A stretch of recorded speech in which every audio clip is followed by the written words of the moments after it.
पढ़े लिखे से क्या मतलब होता भाई? केजरीवाल ने खुद बता दिया, पढ़ाई लिखाई छोड़िए तो इनकम टैक्स का अधिकारी है।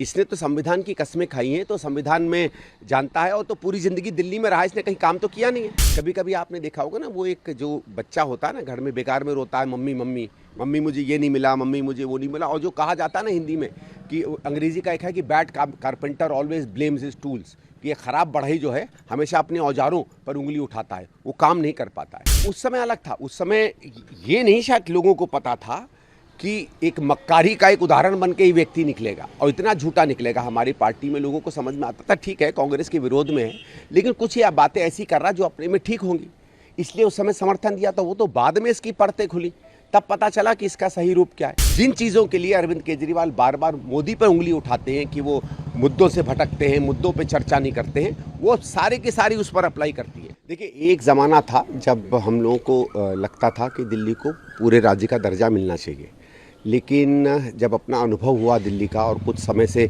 दिल्ली किस तरीके से चल रही उसको देखा है, तो जो अभी जिस तरीके से शक्तियों का, पावर्स का डिवीज़न है भारत सरकार में और दिल्ली सरकार में, इसमें बहुत ज़्यादा परिवर्तन की ज़रूरत नहीं है। इसके साथ भी बहुत अच्छे काम हुए हैं, दिल्ली में बेहतरीन काम हुए हैं। सिर्फ जो सत्ता के दुरुपयोग वाली जो बातें होती हैं, ट्रांसफ़र करना, पोस्टिंग करना, एंटी करप्शन बांच से अपने आप को बचाना, ये सब अधिकार जो केजरीवाल चाह रहे हैं, ये कहीं भी नैतिक मुझे नहीं दिखता है। मेरे हिसाब से जो आज की परिस्थिति है वो ओवरऑल अगर आप माने तो दिल्ली के हित की है। हाँ, कुछ चीज़ें जैसे हम लोग पहले भी कहते थे कि ट्रैफिक पुलिस जैसे है भाई, अगर ट्रांसपोर्ट दिल्ली के पास है तो ट्रैफिक पुलिस अगर आ जाए तो कोई बुरी बात नहीं होगी। ऐसे करके कुछ चीज़ों का आप विभाजन कर सकते हैं। कुछ आपको काम की प्रक्रियाओं में कभी कभी लगे कि कोई दिक्कत हो रही है तो वो कर लीजिए। दूसरा एक और चीज़ है जो हम लोगों को हमेशा लगता है कि एक जो संस्था है दिल्ली में, जो है तो बहुत, जिसके पास पैसा बहुत है, जिसके पास ज़मीन बहुत है, पर जिसने पिछले 25-30 सालों में उस तरीके का काम नहीं किया जो दिल्ली को काम करना चाहिए, वो डीडीए है। तो डीडीए को भी ज़्यादा जवाबदेही बनाना, डीडीए के अंदर भ्रष्टाचार भी काफ़ी दिखता है, उसको भी थोड़ा कम करना, और दिल्ली सरकार को जब ज़मीन की ज़रूरत पड़े और चीज़ें, वैसे कोई बहुत ज़्यादा दिक्कत नहीं होती है उसमें, लेकिन इन चीज़ों के एक सामंजस्य की बात अगर बन जाए तो कोई बुराई नहीं होगी। तो मेरा ये है कि आप उसको विभाग दर के देखें, लेकिन उसमें देखो दिक्कत क्या है कि अरविंद केजरीवाल जैसा व्यक्ति केवल अपना और अपने पार्टी के राजनीतिक भविष्य और सत्ता को देखेगा, पैसे को देखेगा, दुरुपयोग को देखेगा। तो उस जैसे व्यक्ति से अगर कोई फीडबैक आता है तो उसको हम लोगों को गंभीरता से नहीं लेना चाहिए। 2-3 बार इस पर कमेटियां बनी हैं, इसमें एक आध बार और बना दें, और ये देखें कि जो हित की बात है, दिल्ली के लोगों की हित की बात, वो बेहतर तरीके से चले। लेकिन पूर्ण राज्य के दर्जे को आज की परिस्थिति में मैं समझता हूँ कम से कम ये कोई उचित नहीं है, और ना ही इसका मैं समर्थन करूँगा। लेकिन सर, मेरी उत्सुकता एक सवाल को लेकर है कि केजरीवाल साहब एक पढ़े लिखे नेता हैं, उनको संविधान, दिल्ली को क्या स्टेटस है नहीं है, इन सब चीज़ों को ध्यान में रखते हुए वो डेवलपमेंट के हार्ड कोर इशू, ऑनेस्टी के हार्ड कोर इशू को लेकर राजनीति में आए और सत्तासीन हुए। लेकिन अब जो मुद्दे उठाए जा रहे हैं वो उन मुद्दों से अलग है। दिल्ली को पूर्ण राज्य का दर्जा मिलना, अधिकारों में कटौती बढ़ोतरी। देखिए, पहली चीज़ तो पढ़े लिखे का मतलब ये नहीं है कि आपको जानते हो। पढ़े लिखे एक डिग्री होती है, ये तो ये कि कुछ ज़रूरत से ज़्यादा होता है कि बड़ा पढ़ा लिखा है। पढ़े लिखे से क्या मतलब होता भाई? केजरीवाल ने खुद बता दिया, पढ़ाई लिखाई छोड़िए तो इनकम टैक्स का अधिकारी है। इसने तो संविधान की कस्में खाई हैं, तो संविधान में जानता है, और तो पूरी ज़िंदगी दिल्ली में रहा, इसने कहीं काम तो किया नहीं है। दिल्ली रहकर भी जो आदमी दिल्ली की व्यवस्था नहीं समझता है, उसके बावजूद झूठे वादे करता है और फिर सत्ता में आ जाता है, तो उसका कोई पढ़ाई लिखाई से लेना देना नहीं है। ये कोरी राजनीति करता है। और इसके मुद्दे तो छूटने ही थे ना भाई, जब विकास आप नहीं करोगे, सारा पैसा मुफ्तखोरी में डाल दोगे। आज 70,000 करोड़ का लॉस जल बोर्ड में हो रहा है, 45-50 हज़ार करोड़ का लॉस हो गया है आज डीटीसी में, और वो तो ये इलेक्ट्रिक बसेज जो हैं, जो भारत सरकार इनको मुहैया करवा रहा है, ये ना मिले तो और बुरी हालत हो जाए दिल्ली के ट्रांसपोर्ट की।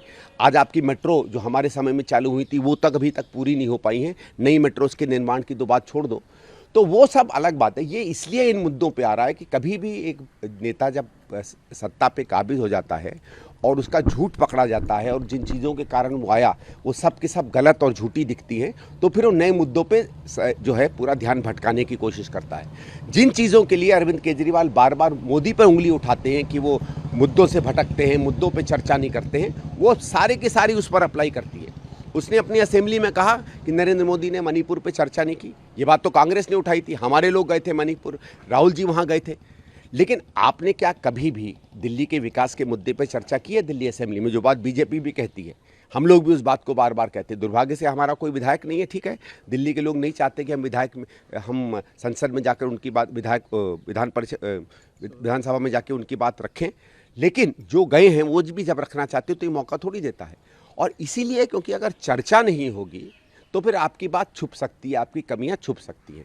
और इसीलिए अब ये नया है, मुझे पावर दे दो, मुझे शक्ति दे दो, मुझे ये दे दो, मुझे वो दे दो, मुझे काम नहीं करने दे रहे। कभी कभी आपने देखा होगा ना, वो एक जो बच्चा होता है ना घर में बेकार में रोता है, मम्मी मम्मी मम्मी मुझे ये नहीं मिला, मम्मी मुझे वो नहीं मिला। और जो कहा जाता है ना हिंदी में कि अंग्रेजी का एक है कि bad carpenter always blames his tools, कि ये ख़राब बढ़ई जो है हमेशा अपने औजारों पर उंगली उठाता है, वो काम नहीं कर पाता है। तो जब आप काम ही नहीं कर पाए हो, जब ऊपर से नीचे आप धीरे धीरे फेल होते जा रहे हो, तो किस चीज़ पे मुद्दे भटकाओगे? इस बच्चे को पाल पोस के बड़ा कौन कर रहा है? पहला समर्थन आपने दिया, फिर अलायंस में आप गए। नहीं देखिए, उस समय अलग था। उस समय ये नहीं शायद लोगों को पता था कि एक मक्कारी का एक उदाहरण बन के ही व्यक्ति निकलेगा और इतना झूठा निकलेगा। हमारी पार्टी में लोगों को समझ में आता था, ठीक है कांग्रेस के विरोध में है, लेकिन कुछ ये बातें ऐसी कर रहा जो अपने में ठीक होंगी, इसलिए उस समय समर्थन दिया था। वो तो बाद में इसकी परतें खुली, तब पता चला कि इसका सही रूप क्या है। वो कह रहे हैं हम चुनाव ही लड़ेंगे स्टेटहुड के। लड़ लें। आप कह रहे हैं इसकी जरूरत मेरे हिसाब से इसकी जरूरत नहीं है। तो गठबंधन धरातल पे कैसे? नहीं बस देखिए, गठबंधन पार्टी करती है और ठीक है, गठबंधन में हर व्यक्ति अपने मुद्दे रखता है। अगर गठबंधन होगा तो एक कॉमन मिनिमम प्रोग्राम पर होगा, जो एक कॉमन मिनिमम प्रोग्राम माना जाता है। उसके बाद कोई पार्टी अपने किसी इलाके में कोई और चीज़ कहना चाहे, वो उसको कोई मनाही थोड़ी है। एक अगर गठबंधन होगा दिल्ली में तो एक कॉमन मिनिमम प्रोग्राम पर होगा, जो इंडिया का प्रोग्राम होगा, उसमें राष्ट्रीय मुद्दे आएंगे क्योंकि ये राष्ट्र स्तर की बात है। उसमें अगर हमारी पार्टी या और पार्टियां चाहती हैं कि राज्यों के अधिकारों की भी बात की चर्चा हो तो वो लोग रख सकते हैं। हम अपनी बात रखेंगे अपनी हाईकमांड के सामने। राजस्थान के प्रभारी जो आम आदमी पार्टी के हैं और आपके पूर्व नेता महाबल मिश्रा के पुत्र हैं, उन्होंने ऐलान किया कि मैं केजरीवाल साहब के पास रिपोर्ट प्रेजेंट करूंगा, हम राजस्थान में सभी सीटों पर चुनाव लड़ेंगे। तो नहीं, वो तो सभी सीटें जीत भी रहे हैं वहाँ, उसमें तो कुछ ऐसा नहीं है। वो तो मेरे ख्याल से आम आदमी पार्टी हो सकता है सारी सीटें राजस्थान में भी जीत रही हो, मध्य प्रदेश में भी जीत रही हो, छत्तीसगढ़ में भी जीत रही हो, जिस तरह कर्नाटक में जीत गई, जिस तरह उत्तराखंड में जीत गई। ये तो इनकी ब्लैकमेलिंग का तौर तरीका होता है और ये ब्लैकमेलिंग करते हैं। देखो ऐसा है ना, इनका ये क्या होता है कि केजरीवाल कोई बात करते हैं, इनके स्थानीय लोग कोई बात करते हैं। तो ठीक है, आप अपना लड़ना चाहते हो लड़ो, और मेरा ये होगा कि अगर आप लड़ोगे तो फिर जो आप सवाल पूछ रहे हैं कि फिर शीर्ष नेतृत्व इस बात को देखेगा कि फिर गठबंधन में इनकी आवश्यकता है कि नहीं है। तो गठबंधन को लेकर एक आदर्श विचार और व्यवहार भी होता है, उसका पालन नहीं, करना। आदर्श इनसे कहाँ लग गया? ये तो शब्द आप इनके साथ लगा ही नहीं सकते। मुझे लगता है अगर किसी ने कह दिया अरविंद केजरीवाल को कि आप में कोई आदर्श है तो उन बेचारों को रात को नींद नहीं आएगी। नमस्कार, मैं हूं मानक गुप्ता। अगर आपको हमारा ये वीडियो पसंद आया हो तो इसे लाइक और शेयर जरूर करें, और हां, हमें सब्सक्राइब और फॉलो करना ना भूलें ताकि आप देश और दुनिया की कोई खबर मिस ना करें। तो जुड़े रहिए हमारे साथ और देखते रहिए न्यूज़ 24।